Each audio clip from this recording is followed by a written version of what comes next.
So in January of 2022, I had $2,300 in my bank account, and my business was going to cost about $2,000 to run just for that month.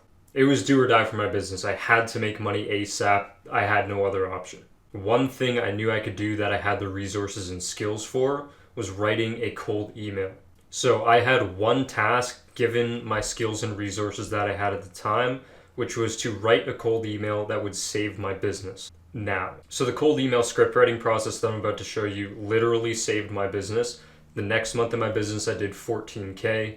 And the same process helped me scale to 26K in a month a few months later, which is roughly $900 a day. Now make sure you watch the whole video and don't skip to the end, because the lessons that I teach you along the way are far more important than the actual kind of template or format that you'll get at the end of the video.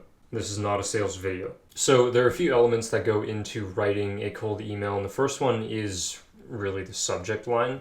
And we're about to get real ugly here, even uglier than Google Docs. We're going to use a notepad just to show you that you don't need anything fancy. So really what you want to do within your subject line is make it blatantly clear that you're sending this person a personalized email and you're not just sending them some, cookie cutter kind of thing.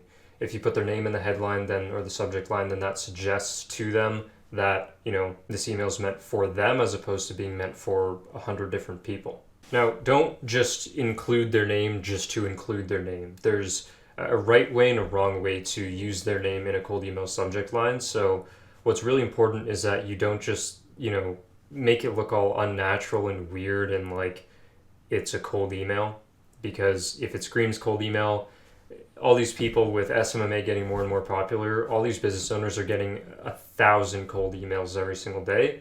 So if you just blend in with the crowd, then it's going to be pretty obvious, right? So there's some nuance to actually writing somebody's name usefully in a cold email. So I'll give you some examples, right? Now, there are different styles of writing cold emails, but to give you an example here, had a question, Evan. So to me, this kind of sounds unnatural and obvious that it's a cold email. Now, it may not to a regular person, and so you need to kind of look, or maybe not a regular person, but like a person who's on the receiving end of this, who isn't very into cold email in general. So what you need to do is kind of zoom out and look at both perspectives in this situation. So this is a fully sufficient subject line that you can use in your cold emails. But in my opinion, with how I would write, how I would type, which is really important to consider when doing this, I would probably just say, had a question, right? And there are two things here, right? One, I removed the name. Two, though, if you perfectly capitalize everything, it seems a little bit more robotic and put together. So if you actually delete some caps within the subject line, then what that can do is make it seem more personal, more natural. So a way to look at, writing these cold email subject lines is think about, if you're emailing a family member or a friend, something like this, how would you write a subject line to them? That's a rule of thumb that's really helped me. So for example, if I was emailing a friend, I wouldn't, but if I was emailing a friend and I had a question, I'd probably just say, quick question, right? And what that question can really be is, would you be open to a call? But this is a way to get the email opened, right? So this has to be relevant to the content within the email. You can't be scamming and not scamming, but like baiting and switching on people, because that's not going to work. So, if I said something like quick question, lowercase the second Q there, then it seems a lot more natural, kind of like a real human sending me an email.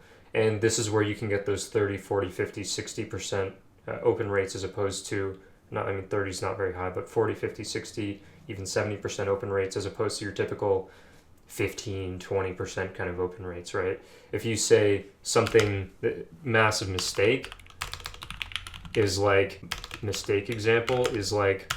I can help you get more business. Pretty bad example, yes, but that's kind of the point, right? Because what we're doing is we're breaking a lot of these rules, the capitalization, the this, the that. And it's actually not fundamentally horrific, because we're saying I can help you get more business, which is attractive. But the mistake here is that it's obviously a cold email. And what you want to do is make it a little more inconspicuous, because if they know it's a cold email and you're saying I can help you get more business, and they're getting literally 11 of these a week, then they're probably not going to give you the light of day. So you want to kind of be inconspicuous, blend in with other emails they may be receiving. So another way that you can kind of think about this or look at this is, what are emails that people are receiving in the business that you're targeting, right? So if you're targeting something like real estate agents, for a simple example, they'll get emails from, the deals department in their brokerage. They'll get emails from certain softwares that they're using. But you want to also think about what emails they're, opening, right? And what words are generally in the subject lines of those emails. There could be words like contract, there could be words like offer, right? And I personally don't even say those things. I haven't even tested this. This is just kind of coming to mind for me. But what you'd want to do is, again, be inconspicuous, kind of blend in with the subject line. Now, without going way too deep into subject lines, there are some tips that can help you get your feet off the ground. Now, for bodies, some rules of thumb are 4 lines or less. Always consolidate or reduce your word count. This is true for like any copywriting or script writing ever. So you don't want to be like saying way too many words, because if people are reading through one of your emails and it's like 36 lines long, they're not going to even get to the bottom where the call to action is. So one rule of thumb that I've heard is that complete the email above the fold. Now, if you're not sure what above the fold means, basically above the fold is, if you're on your phone and you can't read the whole email without scrolling, it's too long. So, and that includes the sign off, right? So keep it 4 lines or less, 4 sentences or less, if you will. I always, hit enter between sentences.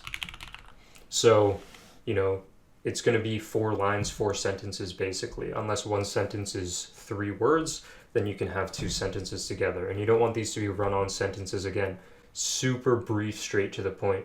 These are people who are going about their days. They're receiving an email from you. You're going for the quick yes or the quick no, right? What is it? You're not going to have somebody, especially not like a real estate agent who's running around all day long.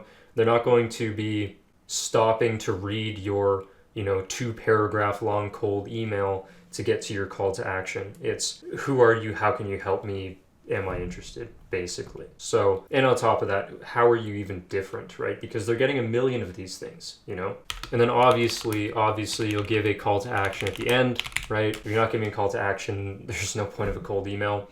So, and another thing is, personalized first line. So tell them where you found them.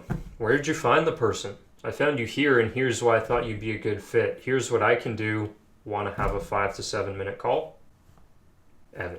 Best Evan. That's pretty much it, man. It's not that complicated. You want to, include a result. So, for example, I, help my clients achieve X in Y time frame, basic thing. I am very confident I can do the same for you. Want to reach out, thought you'd be a good fit. Would you be opposed to, or would you even be remotely interested in this to, spare 5 minutes of your time, kind of thing. Another thing that helps is be informal, be yourself. I always start my cold emails off with hey. I don't say hi or hello. It's not, a lot of people who are just starting out think they take business way too seriously. When you get deep into business, you realize that these people are just like you, and they want to be treated like people, not like robots. So if you start with hey, that's great. Hi works. And that's where I draw the line. Honestly, I either say hey or hi. And if you're doing follow-up emails, then you can rotate between the two. That's one little thing that I do there. So I'll give you an example. So personalized line, I helped X person do Y thing. Thought you'd be a fit based on your review count, for example. And then open to a 5 to 7 minute call, Evan. Or again, best Evan. So I would, capitalize the first letter and stuff and, put it together like that.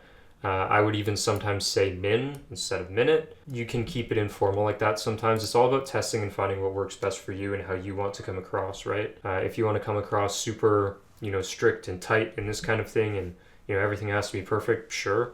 Do your thing, find out what works for you. But this is a pretty simple little format that I rely on quite heavily. Hey name, personalized line, I helped X person do Y thing, or I help people like you do Y thing. Thought you'd be a fit based on something of yours that I saw online, which is how I found you in the first place. Are you open to a 5 to 7 minute call, or would you be opposed to a 5 to 7 minute call? Or if you're open, let me know.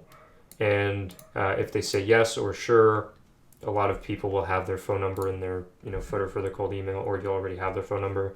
Then you can just kind of go out of your way, give them a call, and then hop into your intro call script, book them into a Zoom call, and that is more or less it. Now, this isn't some one size fits all. If you do this, it's going to work wonders for you. You really need to play around with it and find how it's going to work for you. Okay, I'm not going to sit here and tell you this is, if you just do this, it's going to be absolutely magical and perfect. Modify it and make it your own.